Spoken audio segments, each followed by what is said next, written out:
The question is based on JEE Advanced 2015.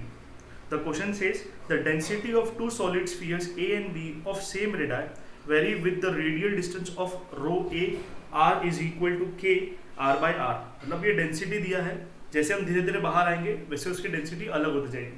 किसकी? एक solid sphere की. For example this is the solid sphere, this is the total radius r, और जैसे हम धीरे धीरे बाहर आएंगे तो यहाँ पे हम ऐसे कंसीडर करेंगे, ये एक छोटा सा जब रिंग बनाऊंगा मैं, छोटा सा जब रिंग बनाया मैंने,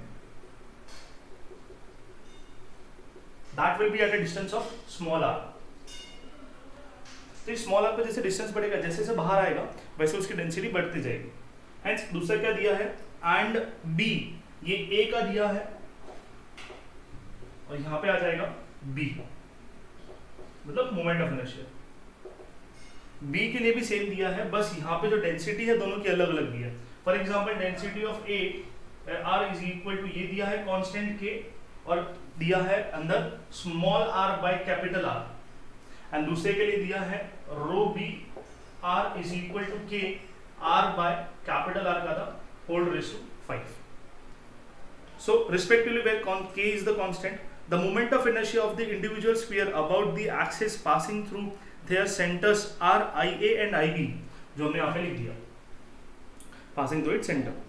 If IB upon IA is equal to n by 10, the value of n is, तो हमें बोला है कि IB निकालना है, फिर IA निकालना है, और जो रेशियो उसका हो जाएगा 1/10.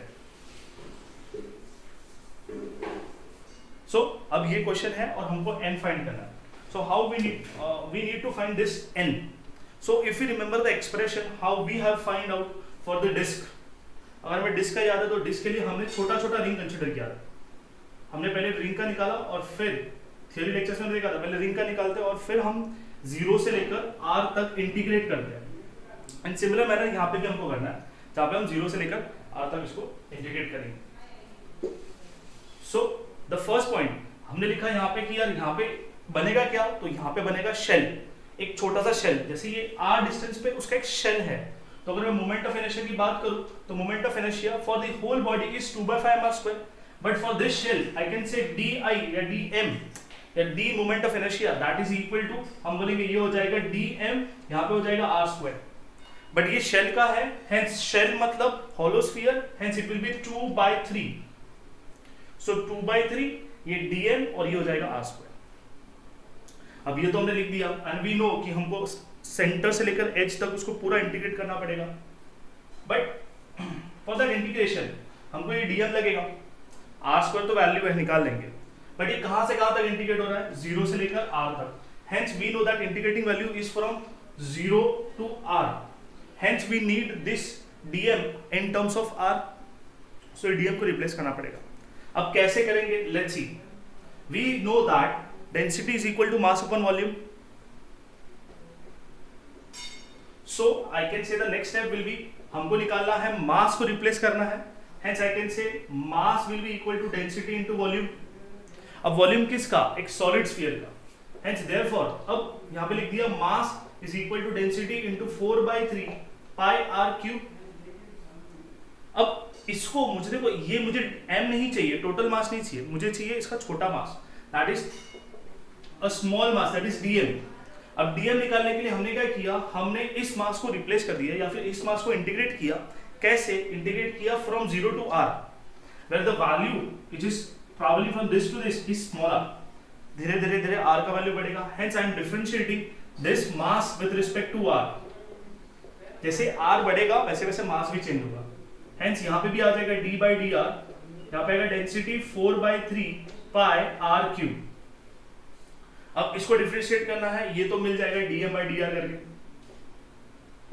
अब इसको डिफरेंशिएट करेंगे, इसमें से रो कांस्टेंट बाहर, 4/3 कांस्टेंट बाहर, पाई कांस्टेंट 3, ये आ जाएगा r cube. We know that x raised to n, the differentiating of x raised to n will be n x raised to n minus 1. hence it will be x n raised to, मतलब ये n x raised to, यहाँ पे r है raised to 2, 3 minus 1 is 2. अब ये हो गया.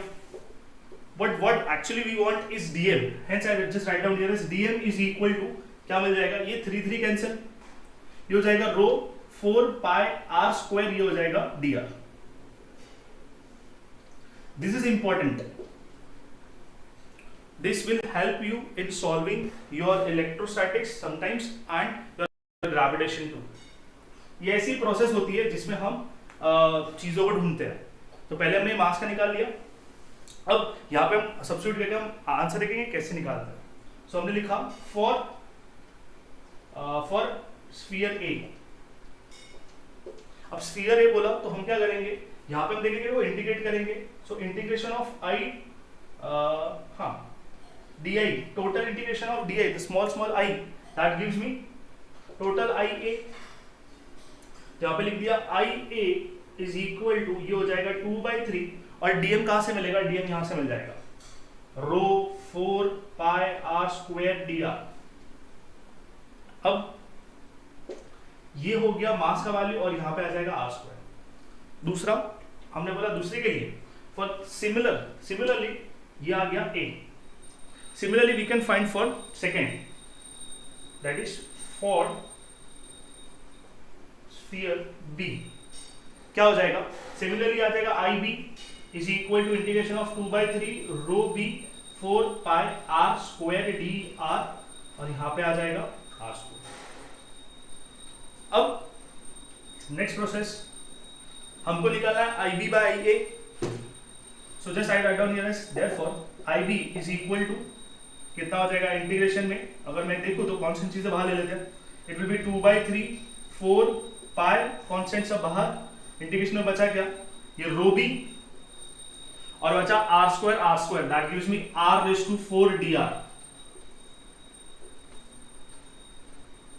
IB के लिए 2/3 4 पाई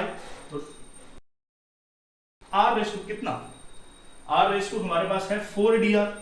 सर ये r⁴ को बाहर निकालो, नहीं, because we need to integrate this part. So ये बाहर नहीं जाएगा, कांस्टेंट नहीं है, कांस्टेंट है इसके लिए बाहर गया और इसके लिए कैंसिल हो गया. अब इसको क्या करेंगे, अब यहाँ पे देखो IB और IA है, ये डेंसिटी ऑफ B और डेंसिटी ऑफ A है. Now will substitute that values. तो यहाँ पे हमको डेंसिटी ऑफ B दिया हुआ है कितना, लिख देते हैं इंटीग्रेशन ऑफ, पहले B का निकाला तो it will be K r/r⁵ और यहाँ पे r² पहले से है, r⁴ पहले से. इंटीग्रेशन ऑफ यहाँ पे कितना हो जाएगा, रो A का value it will be K r/r, यहाँ पे आ जाएगा r⁴ dr. जिसमें देखो अभी यहाँ पे बोलो K कांस्टेंट बाहर, K कांस्टेंट बाहर, क्योंकि कांस्टेंट है इंटीग्रेट तो होगा नहीं है, तो ये बाहर निकाल के कैंसिल हो जाएगा. हेंस K निकल गया तो क्या बच गया, चलो देखो एक बार बताओ, तो क्या बताओ. ये हो जाएगा r⁵, नीचे आ जाएगा r⁵ और यहाँ पे आ जाएगा r⁴ dr. Integration of this is r⁵, मतलब r⁴ और r⁴ डिवाइडेड बाय है r dr. अब इसमें से r भी कॉमन ले सकते हैं और r भी कैंसिल हो जाएगा और यहाँ पे हम ऐड कर देंगे. बाकी लॉ ऑफ इंडाइसिस क्या हो जाएगा, ऊपर ये हो जाएगा r⁹ dr, नीचे आ जाएगा, ये लिखता हूं मैं r⁵ dr. अब इसमें से r⁵ बाहर गया, 1/r⁵ बाहर गया और इसका r जब बाहर जाएगा तो वो अपॉन में जाएगा and that will be comes in the numerator. Hence ऊपर आ जाएगा r, ये r बाहर गया, डिनोमिनेटर का डिनोमिनेटर था तो वो ऊपर चला गया. हेंस एक r गया, इधर हो जाएगा r⁴. I just write down here as 1/r⁴. अब ये देखो इंटीग्रेशन करना है, इसको अलग से करना है और ऊपर वाले को अलग से करना है. सो इंटीग्रेशन कहां से कहां करना है, मैंने लिमिट से लिखा because we are solving the numerical, we are solving the MCQs. So ये 0 से r तक करना था, ये भी 0 से r तक करना है, 0 से r, ये भी 0 से r. Hence integration of this from 0 to r that gives me x⁴n. x⁴n of integration का क्या होता है, it will be x⁴n+1/n+1. So it will be x⁻10/10. अब x नहीं है, यहाँ पे r है तो हम यहाँ पे r लिखेंगे. लिमिट्स कितना है, 0 से लेकर r तक अपॉन, इसको होल ब्रैकेट कर देता हूं, नीचे कितना आ जाएगा, हम बोलेंगे r⁶/6. कहां से कहां तक, 0 से लेकर r तक.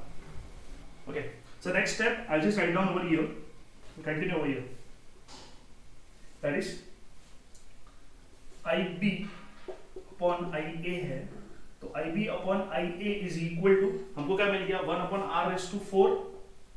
यहाँ पे क्या आ जाएगा, I can say this, I'll substitute the value, upper limit minus lower limit, upper limit will be R⁻10, lower limit will be minus 0⁻10 divided by, हमारे पास जो 10 था उसको हम बाहर ले लेते हैं, तो ये 10 बाहर चला गया, कौन सा 10, ये नीचे वाला 10, वो तो कांस्टेंट है, बाहर आ गया, R4 से मल्टीप्लाई हो गया। अब यहाँ पे क्या हो जाएगा, यहाँ पे हो जाएगा R⁻6 माइनस 0⁻6, और नीचे का जो 6 है वो बाहर चला गया, न्यूमरेटर आ गया, उसको ऊपर ले लेंगे, तो 6/10 R⁴, अंदर कितना आ जाएगा, R⁻10 डिवाइडेड बाय R⁻6। अब क्या हो गया, हमने देखा कि 6 है, ऊपर है 10, तो hence I can say we can use the laws of indices and I get 6/10 R⁴, ये ऊपर गया तो R⁻10 माइनस 6, क्या R⁻10 minus 6 is also 4, hence R⁴ cancel, it will be 6/10, ये हो जाएगा IB अपॉन IA।